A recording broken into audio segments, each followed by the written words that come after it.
நான் உங்கள் Royal RJB astro. அதாவது வாழ்க்கை சிறப்புற என்ன செய்யணும், வாழ்க்கை சிறப்புற என்ன செய்யணும் அப்படிங்கும்போது என்ன சொன்னான்னா 3, 6, 9, 12 பாவங்களை இயக்கணும். 3ஆம் இடம் என்பது என்ன? முயற்சி. 6ஆம் இடம் என்பது என்ன? பயிற்சி.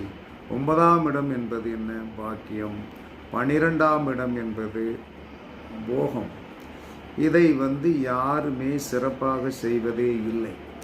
அப்போ சிறப்பு வேண்டும் என்று சொன்னால் முயற்சி, பயிற்சி, பாக்கியம், போகம் என்று சொல்லக்கூடிய 3, 6, 9, 12 என்று சொல்லக்கூடிய அபோக்லிய ஸ்தானங்களை இயக்கினீர்கள் என்று சொன்னால் வாழ்க்கை கண்டிப்பாக சிறப்பான முன்னேற்றத்தை கொடுக்கும் என்பதற்கு இது ஒரு சான்று.